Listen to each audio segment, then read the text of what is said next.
지금 우리는 여러 달 동안 우리 갈라디아서에 개진되는 우리 하나님의 말씀, 특별히 은혜의 복음으로 양육하시는 성령 하나님을 우리가 함께 살펴보고 있습니다. 갈라디아서에 나오는 그 은혜의 복음은 다른 것이 아니라요, 하나님께서 우리들을 가장 먼저 어떻게 해요? 율법 아래 가두셨다라는 것이죠. 예. 하나님께서 이 율법 아래다가 우리들을 가두셔서 어떻게 만드신 거예요? 죄인 되게 만드신 거죠. 하나님께서 율법 아래 우리를 가두셔서 죄인 되게 만드시고, 그리고 나서 2000년 전에 예수 그리스도를 보내주셔서 이 죄인들 가운데 특별히 하나님께서 선택한 하나님의 자녀들을 어떻게 해요? 예수 그리스도를 보내주셔서 구원의 길을 열어주시고 그들이 구원받도록 하시고, 그리고 나서 예수님께서 부활 승천하신 다음에 오순절에 성령께서 이 땅에 오셔서, 약속대로 이 땅에 오셔서 그 성령께서 하나님의 택정함을 입은, 예정함을 입은 하나님의 자녀들을 어떻게 해요? 깨우치게 하셔서, 그러니까 그 자녀들에게 이 모든 것들을 깨달아 알게 하셔서 예수를 그리스도로 믿게 하시고, 그리고 그리스도인으로 살아가게 하신다라는 것. 이게 바로 갈라디아서에 나오는 은혜의 복음의 주된 내용입니다. 하나님께서 율법 아래 가두시고, 가둔 자들 가운데서 하나님께서 창세전에 택한 자들을 예수 그리스도를 통하여서 구원해 주시고, 그리고 그 구원받은 사람들로 하여금 그리스도인으로 성령의 열매를 맺어가게 하면서 살아가게 하신다는 것. 그것이 바로 이 갈라디아서에 나오는 은혜의 복음의 개략적인 내용이고요. 여기에서 가장 중요한 포인트 중에 하나는 바로 뭐냐면은 처음부터 끝까지 전부 다 누가 하신다라는 거, 하나님께서 처음부터 끝까지 다 주관하시고 간섭하시고 섭리하시고 이끌어 가신다라는 거. 이것이 가장 중요한 포인트가 되는 것이고요. 또 하나 부분 뭐냐면은 죄인된 우리가 이제 그리스도로 말미암아 어때요? 중생함을 받고 거듭나고 그리스도인이 되어서 살아가는 데 있어서 어떻게 살아갈 것이냐, 이 부분이 또 중요한 또 포인트죠. 어떻게 살아갈 것이냐. 대부분의 성경학자들은, 또 대부분의 설교가들은, 대부분의 신학자들은 다시 어때요? 이 율법을 거론해 가지고 이 율법을 다시 지키면서 살아가야 된다라고 대부분 전부 다 이야기하고 있다라고 했습니다. 특별히 중세시대 때 토마스 아퀴나스라는 신학자가 있는데요. 이 토마스 아퀴나스라는 신학자가 이 율법을 세 부분으로 나눴어요. 어떻게 율법을 세 부분으로 나눴냐면은, 첫째는 시민법, 그리고 두 번째는 제사법, 그리고 세 번째가 도덕법. 이 사람 이렇게 세 가지로 이렇게 나눴거든요. 그래서 예수님께서 십자가에서 십자가의 모든 율법을 전부 다 이루셨을 때 그 모든 율법을 이루시고 지키신 것은 요 시민법하고 제사법은 예수님께서 다 지키셨지만, 이 나머지 도덕법은, 이 도덕법이 10계명이거든요. 이 10계명은 우리가 어떻게 해요? 지키면서 살아가야 된다. 특별히 중세시대 때 이 토마스 아퀴나스라는 신학자, 이 사람은 지금 천주교죠. 지금으로 치면 이 로마 카톨릭, 이 천주교에서는 거의 하나님 다음으로 추앙받는 신학자입니다. 대단한 신학자죠. 이 사람이 지금 신학 대전이라는 것은 적어도 이 카톨릭에서 사제로 활동하는 사람들이라면은 이분을 마스터지 않고는 활동할 수가 없을 정도로 대단히 추앙하고 대단히 존경하고 대단히 높이는 학자 중에 한 명이에요. 개신교에서는 그렇게 크게 대단하게 여기지 않고 있죠. 왜요? 이 사람이 중세시대 때 이 교황권 강화하는 데 있어서 엄청나게 이바지한 신학을 갖다가 교황권 강화를 위하여서 신학을 갖다가 수단으로 사용했던 사람이라는 것을 우리가 알기 때문에 그렇게 대단하게 여기지 않지만은, 토마스 아퀴나스 하면은 카톨릭 신학자들은 전부 다 어때요? 뭐라고 해야 되죠? 부들부들 떨죠. 왜요? 대단하기 때문에. 사실 그렇게 대단한 인간은, 세상에서 그렇게 대단한 사람은 없어요. 그렇죠? 다 타락한 죄인이지 뭘 대단한 대단하고 또 대단하지 않고가 어디 있습니까? 자, 이 토마스 아퀴나스가 이렇게 세 가지로 구분해서 이 도덕법을 지켜야 된다. 근데 이 중세 교회는 이 도덕법을 갖다가 어디에다 연결시켰냐면은 구원에다 연결시켰어요. 그래서 이 도덕법을 지켜야 어떻게 한다고요? 구원받는다고. 그래서 예수 그리스도도 믿지만은 뭐도 지켜야 된다? 이 도덕법인 십계명도 지켜야 구원받는다. 요것이 중세교회고요. 그런데 이제 이 1517년에 이 종교개혁을 시작하지 않았습니까? 근데 종교개혁자들이 그 당시만 하더라도 여러분 이 진짜 중세교회가 엄혹한 시대였잖아요. 그래서 여러분 아직도 이 카톨릭 교회사를 보면은 천주교 교회사를 보면은 이 마틴 루터나 또는 존 칼빈은 카톨릭의 이단자로 아직까지도 낙인 찍혀 있어요. 그들이 뭐 우리로서는 참 종교개혁을 한 대단한 위인으로서 아까 대단하다라고 하면 안 된다고 했지만 뭐 이렇게 하나님께서 정말 은혜를 베푸신 그런 사람들로 우리는 이렇게 기억하고 있지만 카톨릭 신학에서는 아직까지도 그 사람들은 이단지죠. 이단 왜요? 그 당시에 뭐죠? 그 중세 교회로 치면은 이단 짓을 한 거로 보니까 로마 교황청 중심으로 그 사람들을 볼 때는 어때요? 이단이니까. 근데 요 사람들이 그 이단시 여겼기 때문에 어때요? 늘 쫓겨다니면서 생활했어야 돼요. 마틴 루터도 그랬고요. 존 칼빈도 그랬고요. 늘 도망다니고 쫓겨다니고. 왜냐하면 중세교회 이 사람들한테 걸리면 옛날에는 이 교황권이 대단했기 때문에 이 재판권도 있었잖아요. 그래서 막 마녀 사냥이니 그래서 애꿎은 여인들 전부 다 마녀로 취급해가지고 막 화형시키고 막 그랬었잖아요. 교회에서. 아주 교회가 아주 보니 그 과거에는 진짜 이 별짓들을 진짜 많이 했어요. 그런 거 보면 막 이렇게 뭐죠 그 몸에서 이렇게 끌어올리는 것들도 되게 많이 있습니다. 고문도 하고요. 사람들 고문하고요. 교회에서 사람들 고문하고 재판시켜서 죽이고 아무튼 참 타락의 극치를 달렸었죠 과거에. 그랬는데 그랬기 때문에 어때요? 이 종교 개혁자들도 늘 목숨이 위태위태한 가운데서 살았기 때문에 이 중세 시대의 신학에서 완전히 벗어나질 못했었죠. 특별히 율법과 관계된 부분은. 그래서 이 율법과 관계된 부분은 이 신의법, 제사법 똑같이 이것은 전부 다 폐지가 됐다. 이건 우리가 이제 지키지 않아도 된다. 하지만 십계명인 도덕법은 지켜야 된다. 예수 그리스도를 믿고 나서 개신교회는 중세교회는 이 도덕법을 구원하고 연결시켰고요. 그리고 개신교회는 성화,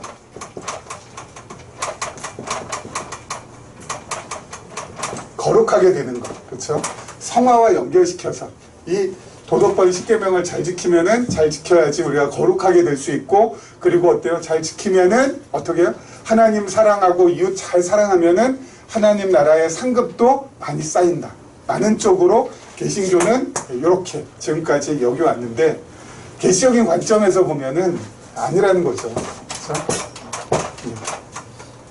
다시 율법으로 돌아가서 도덕법인 십계명을 갖다가 지킨다라는 것은 이것은 있을 수 없는 일이라는 거죠. 그리고 중요한 포인트, 이 세 가지로 나눈 것은 성경적인 근거가 없어요. 그냥 임의적으로 토마스 아퀴나스라는 신학자가 나눈 거예요. 그렇죠? 무엇이 시민법, 무엇이 제사법, 무엇이 도덕법이고 이런 게 성경에는 없습니다. 그렇죠? 도덕법은 십계명이고 제사법은 이런 것이고 시민법은 이런 것이라는 것이 성경에는 나와 있지 않고요. 성경은 다만 어떻게 되어 있어요? 계명, 그리고 율례, 그리고 규례 이렇게 개혁성경에는 표현이 되어 있는데 그러면 계명은 지금 알다시피 십계명이고요. 율례는 계명 중에서 율례하고 규례는 계명은 기본법이고 율례하고 규례는 이 계명이 기본법에 대한 시행령일 뿐이에요. 그러니까 그러면 이 율법은 뭐예요? 이렇게 토막토막 이렇게 세 조각으로 낼 수 있는 것이 아니라 그냥 통째로 하나예요. 하나. 통째로 하나. 그래서 하나님 사랑과 관계된 것은 규례라고 하고요. 이웃 사랑과 관계된 것은 율례라고 하고요. 그리고 계명은 십계명은 기본법이고. 그러니까 이걸 갖다 어떻게 뜯어서 이렇게 나눌 수가 없는 거예요. 이렇게 임의적으로 자의적으로 시민법, 도덕법, 뭐 또 제사법 이렇게 나눌 수가 없는 거고 그냥 통째로 하나입니다. 예수님께서 십자가에서 율법을 전부 다 이루실 때는 다 이루신 거예요. 도덕법은 빼놓고 요 두 개만 이루신 것이 아니라, 그리고 도덕법을 그렇기 때문에 우리가 지켜야 될 것이 아니라 예수님께서는 다 이루셨다고요. 다 이루셨다고. 다 이루시고 다 지키셨다고. 그러면 이제 우리는 어떻게 살면 돼요? 다시 도덕법을 지키면서 살아가는 것이 아니라 우리는 어떻게 살아간다고요? 그리스도의 법으로, 사랑의 법으로 살아간다고. 그리스도의 법, 사랑의 법이라는 건 뭐예요? 여태까지 계속 누차 이 강론하면서 말씀드리는 바로 그거예요. 하나님의 말씀을 깨닫고 우리 마음 가운데 참된 기쁨과 평안을 가지고, 그래서 그 참된 기쁨과 평안이 나로 하여금 무엇을 선을 행하게끔 하고, 그리고 또 무엇을 행하게끔요? 사랑을 하게끔 만들어주고, 나로 하여금 누군가를 갖다가 섬길 수 있도록 해주는 거. 그래서 그것은 뭐예요? 내가 이걸 지켜야지 해가지고 지키는 것이 아니라, 법은 내가 지켜야지 하고 지키는 것이지만은 그리스도의 법 또는 사랑의 법, 예수 그리스도로 말미암아 구원받은 사람들이 살아가는 방식은 어떤 법에 얽매이고 어떤 법에 매어가지고 살아가는 것이 아니라 정말 자원하는 마음을 가지고, 기쁜 마음을 가지고, 내가 정말 스스로 원하는 마음을 가지고 어때요? 해 나가면서 살아가는 것이 바로 그리스도인의 삶이라는 것이죠. 어디에 이건 매이는 거 아니잖아요. 그렇죠? 어디에 묶여 있는 거 아니잖아요. 그래서 제가 늘 말씀드리는 것 가운데 하나가 뭐냐면은, 주일날 아침이 되면은 교회 나오고 싶은 마음이 있으시면 나오는 게 제일 좋은 거고, 그 다음에 두 번째로 좋은 게 나오기 싫은 마음이 있으면 나오지 않는 게 그 다음에 두 번째 좋은 거고, 제일 나쁜 것이 뭐라고요? 억지로 나오는 것이 제일 나쁜 거라고요. 왜? 억지로 나오는 것은 매어서 하는 거니까. 묶여서 하는 거니까. 왜요? 그리스도인들은 묶여서 매어서 살아가는 그런 삶의 방식을 가지고 살아가는 사람들이 아니니까. 완전한 뭐예요? 자유함 가운데서 자원함으로 살아가는 것. 이게 바로 그리스도의 법, 사랑의 법으로 살아가는 것이고, 나머지는 전부 다 어떻게 해요? 이 도덕법에 근거해서 계명을 지키면서 살아가게끔 만드는 것은, 그것은 성경이 원하는 삶이 아니라는 거죠. 여러분, 하나님께서 늘 말씀드리는 것처럼 1600년 동안 40명이 넘는 기자를 통해서 하나님의 말씀을 이렇게 기록하게 하셨는데, 하나님이 정말 살아계신 하나님이시고 저 하나님께서 기록하신 이 말씀이 정말 진리의 말씀이라면은 세상 것과는 어때요? 달라야죠. 세상의 모든 사람들이, 세상의 모든 조직에서, 세상의 모든 단체에서, 세상의 모든 국가에서는 무엇을 제일 주로 여겨요? 법 주로 여기잖아요. 법. 그래서 법을 지켜야 된다. 법을 잘 지켜야 된다. 우리 잘 지키면서 살아야 된다. 이건 세상 사람들이 얘기하는 세상의 방식이거든요. 근데 하나님의 백성들, 그리스도의 통치를 받는 하나님의 자녀들의 살아가는 삶은 법을 지키라는 거, 이게 아니에요. 정말 뭐예요? 뜨거운 마음을 하나님께서 주셔서, 그 뜨거운 마음을 어떻게 하나님께서 주세요? 말씀을 깨닫게 되면, 말씀을 한자 한자 읽을 때마다 그 말씀이 나에게 새롭게 다가와서 내 마음이 어때요? 뜨겁게 되면은 내가 어때요? 하고 싶어진다니까요. 세상 사람들은 미워하지 말아라, 시기하지 말아라, 질투하지 말아라, 응? 그렇게 살면 안 된다, 응? 그렇게 얘기하잖아, 대부분. 그건 다 세상의 방식이라고. 우리는 어때요? 하나님의 사랑과 은혜를 갖다가 말씀을 통해서 깨닫게 되면은 미워하고 싶은 마음 자체가 없어진다니까요. 미워하고 싶은 마음 자체가 없는데 누굴 미워하겠어? 그렇죠? 시기하고 싶은 마음 자체가 없다니까요. 말씀을 깨닫고 하나님의 사랑이, 하나님의 은혜가 내 안에서 깨달아져서 내 마음에, 이 완악한 내 마음을 어때요? 녹여주고, 그리고 부드럽게 해주는데, 그래서 내 마음이 어때요? 온유하게 됐는데, 이 온유하게 된 사람이 남을 막 그냥 어때요? 헐뜯고, 남을 비방하고, 남을 막 미워하고, 막 그냥, 응? 남한테 악랄하게 그냥 불고, 그렇게 못한다니까요. 그런 마음이 안 생긴다니까요. 그렇게 해서 살아가는 거예요. 그렇게 해서. 그게 바로 뭐라고요? 그리스도인의 삶의 방식. 그렇죠? 해라, 하지 마라. 거기에 의해서 좌지우지되는 방식이 아니라 내 안에서 어때요? 이 모든 것이 전부 다 소화가 되고 모든 것이 전부 다 녹아져서 그냥 되는 거예요. 그냥. 예? 시기하지 말라고 해서 시기하지 않는 것이 아니라, 질투하지 말라고 해서 질투하지 않는 것이 아니라, 그냥 질투하고 싶지 않으니까, 시기하고 싶지 않으니까, 그냥 안 되는 거야, 안 되는 거야. 그렇게 살아가야지, 어때요? 참다운 그리스도인이고, 그렇게 살아가는 사람이 어때요? 진짜 행복한 사람이고, 그 사람이 진짜 자유한 사람이고, 그 사람이 정말 이 땅에 태어나서 사람답게 살아가는 사람이에요. 하나님의 자녀로서.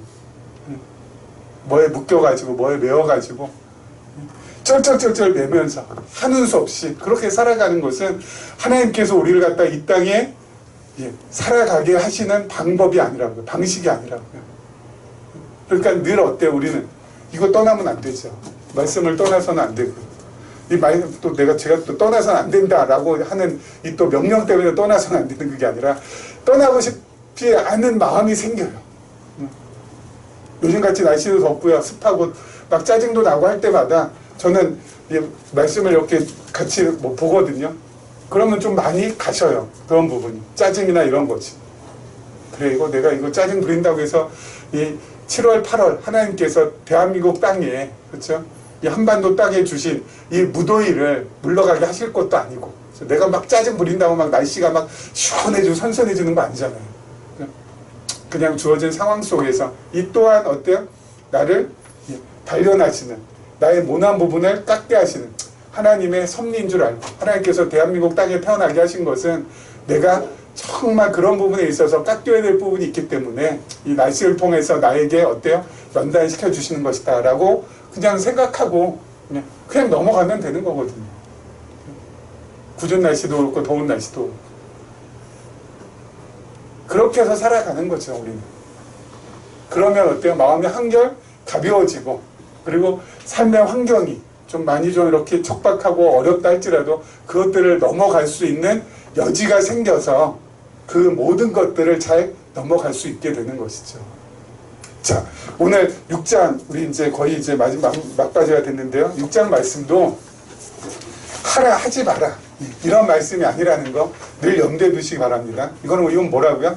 성령 하나님께서 우리에게 지금 하고 계신, 그리고 또는 앞으로 행하실 일들을 갖다가 지금 기록한 것이에요. 그래서 우리가 예수 그리스도를 알고 믿은 우리들은 반드시 어떻게 해요? 성령께서 이렇게 해주시고 지금 계시고 있고, 또는 해주실 것이고, 그렇죠? 아직까지 그렇게 못하고 있다면 해주실 것이고, 지금 하고 있다면 지금 하고 있는 것을 그대로 어때요? 나열하고 서술하고 있는 것뿐이라는 것이죠. 자, 한번 보도록 하겠습니다. 6장 7절 말씀. 스스로 속이지 말라. 하나님은 업신여김을 받지 아니하시니 사람이 무엇으로 심든지 그대로 거두리라. 자기의 육체를 위하여 심는 자는 육체로부터 썩어질 것을 거두고, 성령을 위하여 심는 자는 성령으로부터 영생을 거두리라. 아멘. 자, 세상 사람들은요, 세상은 일의 결과를 되게 중요시 여기죠. 자, 일의 결과, 어떤 일의 결과를 중요시 여기지만, 하나님은 일의 결과가 중요한 것이 아니라 일의 동기를 더 중요시 여기십니다. 하나님의 포인트는 일의 동기. 어떤 일을 하는 데 있어서 내가 어떤 동기를 가지고 하느냐, 이게 하나님께서 우리를 보시는 가장 중요한 부분이죠. 그런데 여러분, 우리가 어떤 일을 할 때, 어떤 일을 행할 때, 어떤 일을 이룰 때 동기는 딱 두 가지 중에 하나예요.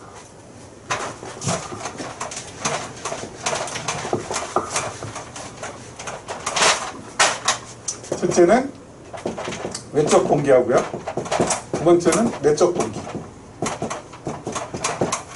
둘 중에 하나 가지고 우리가 어떤 일을 합니다.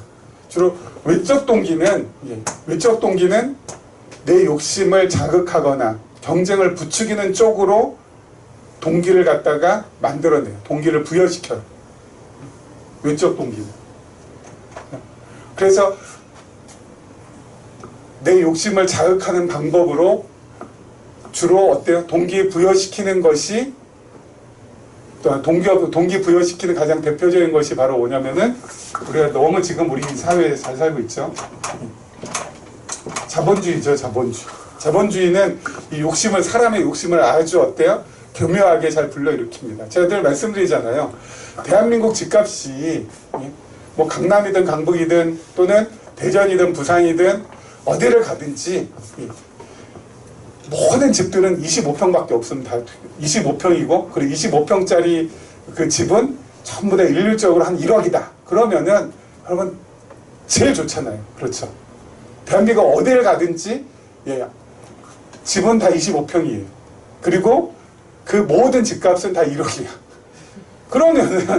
그러면 너무 좋잖아요. 그렇죠. 지금처럼 부동산이 뭐 널뛰거나 난리치거나 그런 일 전혀 없고 뭐 전세물이 뭐 잠긴다. 뭐 강남 집값이 뭐 이렇게 뭐 폭등한다. 그래서 막 그냥 뭐 골프장을 없애고 뭐 아파트를 단지를 뭐 짓고 뭐 그린벨트를 푸네 마네 이런 일 전혀 없을 거 아니에요. 그렇죠. 대한민국에 있는 모든 집은 25평이고 그리고 모든 집값은 1억이고. 근데 그렇게 안 한다고요. 왜요? 그렇게 하면은 어떻게 돼요? 이게 자극이 안 되잖아요.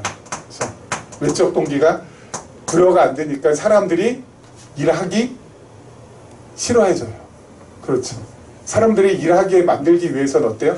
자꾸만 욕망과 욕심을 자극하고 자꾸만 경쟁을 부추겨야지 어떤 일들이 진행이 될 거 아니에요. 그렇죠. 그래서 부산에 살던 친구가 어때요? 야, 이 부산은 안 돼. 나는 서울로 올라가야 돼. 왜요? 부산보다는 서울이 인구도 많고 그리고 일자리도 많으니까. 그래서 부산에서 서울로 이제 올라옵니다. 딱 올라와 봤더니 뭐 갈 곳이 없잖아요. 그래서 어떻게 해요? 가장 보편적으로 갈 수 있는 고시원 같은 데 가가지고 거기에 머물면서 아르바이트를 하거나 일하면서 돈을 벌기 시작합니다. 그런데 열심히 성실하게 해가지고 이제 고시원을 벗어납니다. 고시원을 벗어나서 이제 월세, 단칸방 월세를 이제 얻게 되죠. 반지하에다가. 근데 오늘처럼 이렇게 비가 무지 많이 오면 어때요? 반지하가 또 역류해가지고 우리 기생충에서 보시다시피 어때요? 물에 잠기는 경우도 있으니까 여기 도저히 못 살겠다 해서 더 열심히 법니다. 막 수단과 방법을 가리지 않고 돈을 더 열심히 벌어가지고 이제는 반지하를 갖다가 벗어나가지고 전세로 옮깁니다. 그럼 전세로 옮기면은 많이 좀 좋아지잖아요. 월세 내지도 않고. 근데 이 전세에 또 딱 옮겨보니까 어때요? 2년마다 4년마다 집주인이 자꾸 집값 올리니까 이거 도저히 이것도 안 되겠다 싶어가지고 이제 더 열심히 더 악착같이 벌어가지고 자기 집 하나를 갖다가 정말 마련해요. 12평짜리. 자기 집 하나 딱 마련했어. 근데 딱 마련해서 야 이제 좀 낫겠다 싶었는데 동창 중에 자기보다 이게 진짜 부산에서 찌지고 꼬지고 막 그런 친구가 어느 날 갑자기 이렇게 만났는데 자기 집에 한번 오래서 갔는데 야 이건 막 으리으리한 40평대 아파트에 살고 있네. 이거 또 더 어때요? 이게 또 더 열받으니까 더 막 그게 지금 뭐 하고 있는 거예요? 외적인 동기 부여하고 있는 거죠. 자꾸 어때요? 욕심 불러일으키고 욕망을 갖다가 부추기고 그래서 뭐 하게끔 더 나은 거, 더 좋은 거 남들이 부러워하는 거 그쪽으로 자꾸 갈 수 있도록 이게 외적 동기에 의해서 살아가는 삶이거든요. 여러분 전 세계의 99.99999%는 다 외적 동기에 의해서 살아가요. 그렇죠? 여러분 과거의 교회도 외적 동기에 의해서 교회 부흥을 많이 시켰어요. 다 이렇게 이렇게 교회 오시면은 어떻게 해요? 신앙의 이름으로 욕심을 자꾸 불러 일으켜줍니다. 여러분 지금 열심히 교회 다니셔야지 하나님께서 복을 더해주시고 하나님께서 여러분의 앞길을 보장해주시고 여러분의 장래를 하나님께서 평탄케 해주십니다. 하나님의 말씀을 열심히 읽으셔야지 됩니다. 여러분 열심히 교회 오셔야 되고 열심히 기도하셔야 되고 그리고 열심히 교회에서 봉사하셔야 되고 그래야 하나님께서 여러분 한 사람 한 사람에게 복의 복을 더해 주실 것입니다. 뭐 이렇게 하면서 어때요? 자꾸 욕심을 불러일으키고 그리고 또 어때요? 그렇게 해가지고 그렇게 해서 뭔가 이 사회적으로 어느 정도의 지위에 오른 사람을 앞에 세워가지고 간증도 하게 만들죠. 그러면 간증하게 하면 어때요? 야, 내가 목사님의 말씀대로 이렇게 했더니 내가 진짜 잘 됐고 뭐 건강해지고 자녀들도 정말 좋은 대학 들어가고 우리 집이 정말 복을 받아가지고 아파트가 3채가 되고 4채가 되고 5채가 됐습니다라고 앞에서 간증 한바탕 딱 하고 나면 어때요? 이제 경쟁으로 이게 다 되는 거죠. 그래서 과거에 외적 동기에 의해서 그때 자본주의 방식으로 교회가 부흥했죠. 여러분 이렇게 진행되는 것, 그래서 욕심을 불러일으키고 욕망을 부추기고 경쟁을 부추기는 것을 바로 뭐예요? 자기 육체를 위하여 심는 거예요. 이게 외적 동기에 의해서 움직여지는 모든 것들은 자기 육체를 위해서 심는 거예요.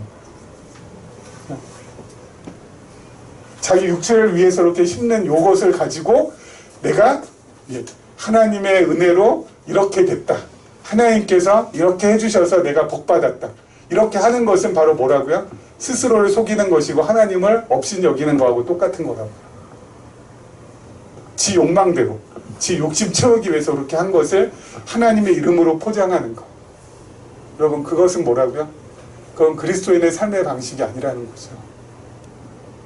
그래서 늘 말씀드려요. 아까 말씀드린 이쪽으로 계속 돌아가야 돼요. 이거는 우리가 이제 나중에 갈라디아서 6장 이제 다 끝나고 나서 전도서 할 거거든요. 전도서에 보면은 솔로몬이 이거에 의해서 자신의 삶을 살았거든요.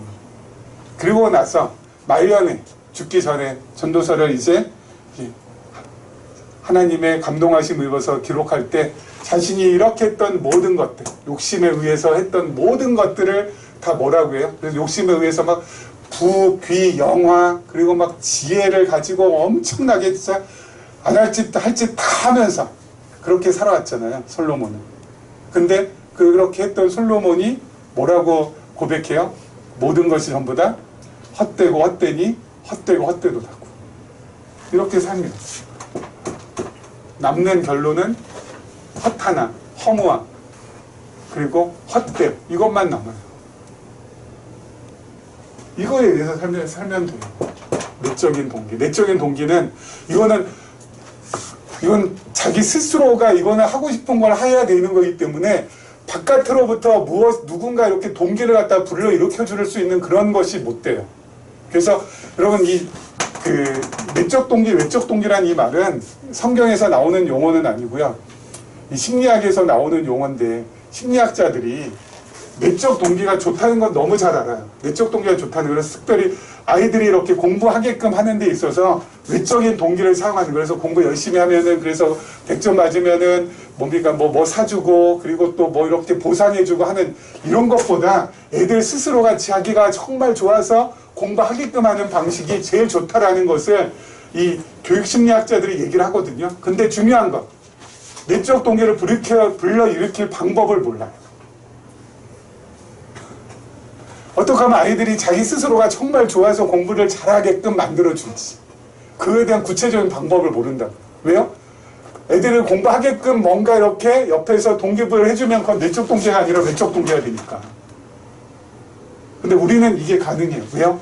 내적 동기가 우리는 가능한 게, 왜 내적 동기가 가능하냐면은 성경을 통하여서 삼위일체 하나님을 우리가 깨닫고 발견하고 배우고 하면은 이게 생기니까. 하나님 말씀에 의해서 이건 생겨요. 그러니까 가능한 거예요. 하나님께서 우리를 창세전에 택하시고, 택한 우리들을 우리들을 율법 아래 가두셨지만은, 율법 아래 가두셔서 우리를 죄인 만드셨지만은, 죄인으로 그대로 두시는 것이 아니라 예수 그리스도를 이 땅에 보내주셔서 그 죄인들 가운데서 특별히 택함 받은 우리들을 구원해 주셔서, 그 구원 이후에도 하나님께서 처음부터 끝까지 우리로 하여금 정말 기쁨과 감사한 마음을 가질 수 있도록 만들어 주셔서, 이 내적 동기가 계속 생길 수 있도록 만들어 주셔서 하나님께서 우리의 삶을 이끌고 나가신다는 거. 처음부터 끝까지 전부 다 하나님께서 하셨다는 거. 내가 하는 것이 아니라는 거. 내 스스로 할 수 있는 건 아무것도 없다라는 거. 하나님만이 나의 전부입니다라고 진정 고백이 나올 때 이게 확 생긴다니까요. 그래서 정말 하고 싶은 마음, 정말 내가 원하는 마음, 내가 정말 기꺼이 우러나오는 이 마음이 생겨서 교회도 오게 되는 것이고, 말씀도 공부하게 되는 것이고, 그리고 내 주변에 안타까운 일을 겪은 사람에게 정말 진정한 위로도 내가 해줄 수 있게 되는 것이고, 체면 때문에 하는 것이 아니라 정말 진솔한 마음으로. 그게 바로 이거라고요. 이게 바로 오늘 성경에 나온 대로 뭐라고요? 성령을 위하여 심는 자는 성령으로부터 영생을 거두는 삶이 바로 이 내적인 동기를 가지고 살아가는 삶이에요. 그렇죠? 하나님께서도 아까 말씀드렸잖아요. 막 이 외적인 동기에 의해서 막 그냥 나의 욕망과 욕심을 채우기 위해서 살아가는 그래서 일의 결과는 뭐 같을 수도 있겠죠. 그렇죠? 결과는 같을 수 있지만 하나님께서 보시기에는 그 동기가 어떤 동기냐? 욕심에 의한 거냐? 정말 말씀을 깨닫고 하나님의 사랑의 동기에 의해서 이게 진행된 거냐? 이걸 하나님께서는 보시는 것이죠.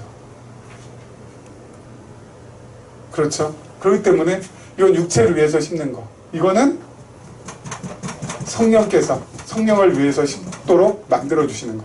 우리의 삶은 자꾸 이쪽으로 가야 돼, 이쪽으로. 이렇게 가야 된다고 해서 이게 가지는 건 아니지만, 이쪽으로 가게 되면은 계속 어때요? 그냥 즐겁고 기쁘고 감사하고, 매일매일이. 근데 이쪽으로 가게 되면 어때요? 어떤 일을 딱 이루고 나서는, 허무해지고, 허탄해지고, 그렇죠? 그리고 내가 왜 이거 했나, 라는 생각 들고, 이거 하려고 지금 이렇게까지 내가 내 청춘을 전부 다 바쳤나. 이꼴 보자고 내가 정말 이렇게 피땀 흘렸나. 이게 반드시 남게 되거든요. 근데 여기는 그런 거 안 남아요. 왜요? 자기가 좋아서 한 거기 때문에. 내가 정말 기뻐서 한 거기 때문에. 이게 남을 리가 없죠. 그렇죠? 그냥 남는 건 뭐겠어요? 하나님 감사합니다. 하나님 영광 받으소서. 하나님 나의 기쁨이십니다. 하나님 나의 전부십니다. 그것만 남아요. 여러분, 그거 남는 것이 어때요? 이게 진짜 배기 삶이에요. 그것이. 허탄한 것이 아니라 하나님만 남고 하나님만 자랑하고 하나님만 기뻐할 수 있는 그것이 결론적으로 남는 것이, 이것이야말로 가장 멋지고 아름다운 삶이죠. 이쪽으로 가는 것에 대해서 그래서 자꾸 어때요? 하나님 자꾸 제가 눈이 지금 뒤집혀지고 있습니다. 하나님, 제 눈을 하나님께서 좀 안정시켜 주시옵소서. 부동산 가격 올라간다니까, 야, 이거 지금 이렇게 있다가는 평생 집 한 채 마련하지 못할 거 아닌가라는 그 불안함, 그거 지금 뒤집혀지고 있는 거거든요. 하나님, 그거 산다고 해서 정말 제가 하나님을 더 최고로 더 믿을 수 있고 하나님을 더 기쁘게 할 수 있고 그런 거 아니지 않습니까? 초가 삼간도 정말 만족하는 그 사람이 하나님을 기쁘게 하고 자신의 삶을 돌볼 줄 아는 것이지, 정말 의리의리하게 막 수십억 수백억짜리 저택을 가졌다고 해서 그 사람이 어때요? 하나님은 더 막 그냥 하고 막 이런 거 아니잖아요. 오히려 그런 사람들은 오히려 더 만족이 없을걸요. 늘 말씀드리지만은, 아까 잠깐 말씀드렸지만은 어때요? 인간의 욕심이라는 것은 밑 빠진 독에 물 붓기여서 어때요? 채울 수 없는 거거든요. 솔로몬이 다 해봤어. 우리 전도서는 나중에 하겠지만, 그러면 솔로몬은요, 지금 전 세계 인구가 75억인가 정도 된다고 하는데, 75억 명의 모든 욕심과 욕망을 다 거머쥐고 그 욕심과 그 욕망대로 해본 사람이 솔로몬이에요. 75억 명이 다 하고 싶은 게 있을 거 아니에요. 그럼 75억 개잖아요. 그 75억 개를 다 해본 사람이 솔로몬이라니까. 근데 그 사람 입에서, 그 사람 마음에서 나오는 게 바로 뭐라고요? 해봤더니 아무것도 아니더라. 아무것도 아니더라는, 좀 쉽게 말하면 꽝이다, 꽝. 이렇게 뭐 하면 꽝 나오잖아요. 해봤더니 꽝 나왔다는 거예요. 꽝 나왔다는 거. 뭔가 있을 줄 알았는데. 얼마나 이게 허탄해요. 우리는 그쪽으로 가지 말자고요. 그쪽에 가지 않기를 하나님께 기도하며 소원하며 살자고요. 이쪽으로 가자. 이쪽으로 가는 건 뭐예요? 지금 있는 것에 만족하고, 지금 있음에, 지금 내가 살고 있음에 감사하고, 그냥 모든 것에 그냥 그러니까 이건 뭐 슬픔도 기쁨도, 그리고 아픔도 건강도 전부 다 뭐 하는 거예요? 다 감사로 승화시키면서 그렇게 살아가는 거. 이게 내적인 동기를 가지고 살아가는 사람의 삶의 자세라는 것이죠. 자, 그리고 마지막으로 이거 하나 하고 마무리하도록 할게요. 자, 그 다음에 한번 보겠습니다. 그 다음 절. 우리가 선을 행하되 낙심하지 말지니 포기하지 아니하면 때가 이르매 거두리라. 그러므로 우리는 기회 있는 대로 모든 이에게 착한 일을 하되 더욱 믿음의 가정들에게 할지니라. 여러분, 선을 행한다는 거 뭘까요? 선을 행한다는 거. 부를 일도 없고, 그리고 또 어려운 사람들 보살피고 하는 거, 물론 전부 다 선이죠. 근데 지금 우리 수준에서의 선은 뭘까요? 우리 수준의 선은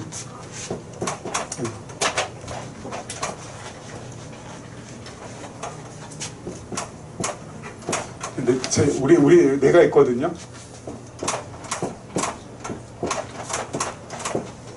우리 수준에서의 선은 뭐냐면 하나님의 말씀을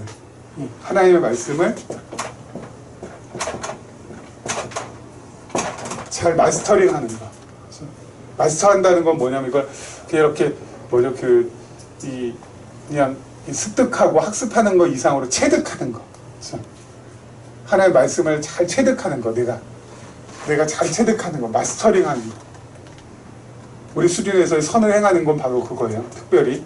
그리고 어때요? 그 잘 체득한 이 말씀을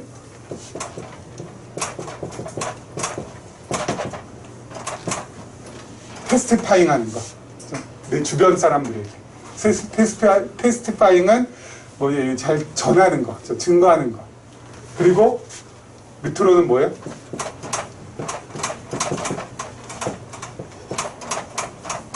잘 전승해 주는 거, 우리 후대에.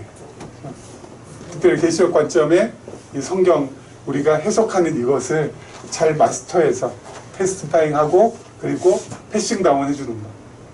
이게 우리 지금 현재의 수준에서의 선이에요, 선. 이게 선이라고. 선을 행하되 뭐라고요? 낙심하지 말지니 어떻게 하신다고요? 때가 이름에 포기하지 아니하면 때가 이름에 거두게 하신다.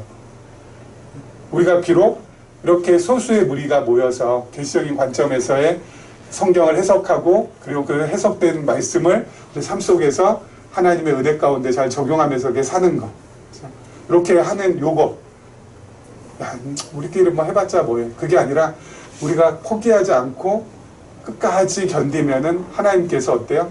우리를 갖다가 하나의 미랄로 여기셔서 정말 아름다운 열매들을 맺게 해주신다라는 것이죠. 올해도 참 감사한 것이 바로 뭐냐면은 우리 보리자매 또 우리 박 집사님 또 저 뒤에 우리 그 수연 형제 이렇게 같이 왔는데 이렇게 또 하나님께서 어때요? 함께 같이 공부할 수 있도록 또 함께 모일 수 있도록 하나님께서 엮어주신 거잖아요. 그렇죠? 이렇게 하다 보면은 하나님께서 또 우리로 하여금 한 사람 한 사람씩 이 계시적인 관점에서 하나님의 말씀을 해석하고 읽고 깨닫고 그래서 이 말씀이 정말 성경과 가장 일치한다고 하면 안 되죠. 일치한 말씀 아니고 성경에 가장 근접한 해석이다. 이 계시적인 관점에서 지금 우리가 성경을 보는 것이 그렇게 되면은 여러분 이 말씀이 지금 21세기, 22세기, 23세기에 하나님께서 조금씩 계속 이어질 수 있도록 만들어 주시면은 이게 참 멋지고 아름다운 일 아닌가라는 생각을 하게 돼요. 특별히 요즘 들어서는 더 그런 생각을 많이 하는 것이 바로 뭐냐면은 코로나19 시대, 코로나19로 인하여서 모든 교회들이 기존에 했던 방식하고는 지금 다른 방식을 모색하고 있거든요. 어떻게 다른 방식을 모색하고 있냐면은 다른 방식을 모색하는 것 중에 가장 중요한 부분이 바로 뭐냐면은 지금 현재 다니는 교회에 자기가 지금 목회하고 있는 교회의 성도들이 더 이상 떠나가지 않도록 어떻게 붙잡아 둘까. 그리고 또 한 가지가 성도를 떠나가지 않고 붙잡아 두고 헌금도 어때요? 헌금도 더 이상 떨어지지 않게 하기 위해서는 어떻게 할까? 주로 목회자들이 코로나19 시대에 그 두 가지 가장 많이 생각하고 있거든요.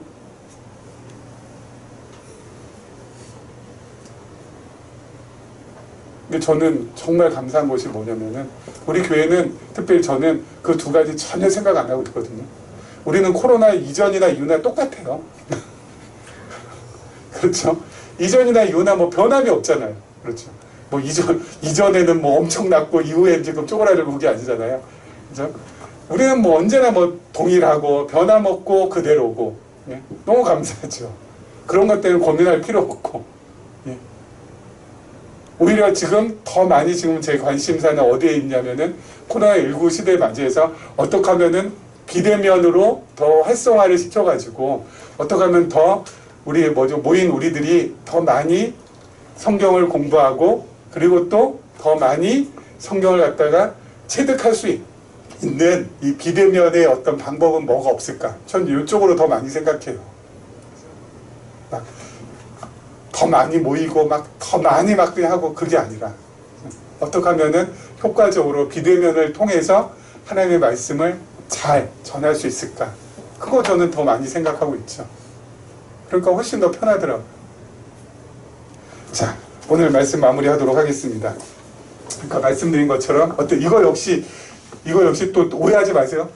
내가 이걸 잘 배워서 잘 전해서 잘 전승시켜야 된다. 이게 아니에요. 성령께서 이렇게 우리를 어때요? 만들어 주시고 있고 만들어 주실 것이라는 거예요. 이게 내가 하는 일이 아니에요. 성경에 나온 모든 것들은 여러분 착각하면 절대 아니에요. 내가 하게 되면 이거 진짜 힘들죠. 여러분 성경 66권 언제나 마스터예요. 말도 안 되지. 그리고 언제 증거예요. 그리고 언제 이걸 갖다가 후대에 전해. 이거는 우리가 하는 그것이 아니라 성령께서 나로 하여금 하게 하실 거예요. 그래서 만약에 내가 성경을 갖다가 더 배우고 싶은 마음이 든다. 그러면 그건 뭐예요? 그건 내 마음이 아니라는 거 늘 잊지 말라고. 내 마음 아니면 뭐 어떤 마음이야? 성령께서 내게 주신 마음이구나. 나는 성경을 배우고 싶은 생각과 마음이 소통만큼도 없는 사람인데 배우고 싶은 마음을 하나님께서 주셔서 지금 배우고자 하는 거구나. 이거는 내 안에 성령께서 지금 살아서 나를 통해서 역사하고 계신 거구나. 성령 하나님 감사합니다. 이렇게 나가야 된다니까요. 내가 누구한테 이 계시적인 관점에서 성경을 갖다가 누구한테 이렇게 전했다. 이것도 어때요? 나는 전하고 싶은 마음이 요만큼도 없는 사람이라는 걸 늘 기억하셔야 돼요. 그 후대에 계승한다, 전승한다. 이것도 마찬가지. 이게 모든 것이 이게 이루어진다면은 성령께서 하시는 일이고 성령께서 하시는 일이기 때문에 어때요? 우리는 낙심할 필요가 없이 기다리면 되는 거예요. 기다리다 보면 성령께서 그 열매도 우리에게 가져다 주신다라는 거. 그러면서 우리가 살아가는 거예요. 여러분, 그럼 말씀을 들으면 들을수록 어때요? 말씀을 들으면 들을수록 나에 대해서는 더 이상 기대하지 않게 되고 누구에 대해서만 기대하게 돼요? 성령 하나님에 대해서만. 하나님에 대해서만 기대하게 돼요. 나에 대한 기대는 점점점 없어진다니까. 그럼 그래야 돼요, 여러분. 그리고 남에 대한 기대도 없어져야 돼요. 점점점 없어져야 돼요. 남에 대해서 기대할 것도 없죠. 그럼 남에 대한 기대, 나에 대한 기대 점점점 없어지고 누구에 대한 기대만 커지면 돼요? 하나님에 대한 기대만 커지면은 그 사람의 삶은 어떻게 돼요? 훨씬 더 편안해지고 훨씬 더 가벼워지고 훨씬 더 어때요? 펄펄 날게 될 수 있는 것이죠. 기대하지 않으니까. 그래, 그럴 수 있지 뭐. 남에 대한 기대를 갖다가 기대하지 않게 된다는 것은 저 사람이 나에 대해서 해코지 한다거나 또 뭔가 이렇게 실수한다고 그러면은 그래, 그럴 수 있지 뭐. 그래, 그럴 수 있어. 나도 어때요? 나에 대한 기대를 저버리는 건, 나에 대한 기대를 접는 건 뭐예요? 나 역시도 어때요? 그래, 내가 뭐 죄인이지. 나는 진짜 죄인 중에 괴수지. 그러니까 하나님이 필요한 것이고 저 사람한테도 하나님이 필요한 것이고 그래서 하나님께서 묶어주지 아니하시면 하나님께서 역사하지 아니하시면 우리는 절대 꼼짝달싹 할 수 없는 존재지. 하나님 나를 불쌍히 여겨주시고 저 형제를 긍휼히 여겨주시옵소서 라고 하면서 마음 추스리면서 나가는 거예요. 그러면은 원망도 없어지고 그죠? 미움도 없어지고 다툼도 없어지고 그냥 편안한 상태로 평평하게 살게 되는 것이죠. 그런 삶을 소원하면서 우리 8월 한 달 나가시기를 주님의 이름으로 부탁을 드리겠습니다. 기도하겠습니다.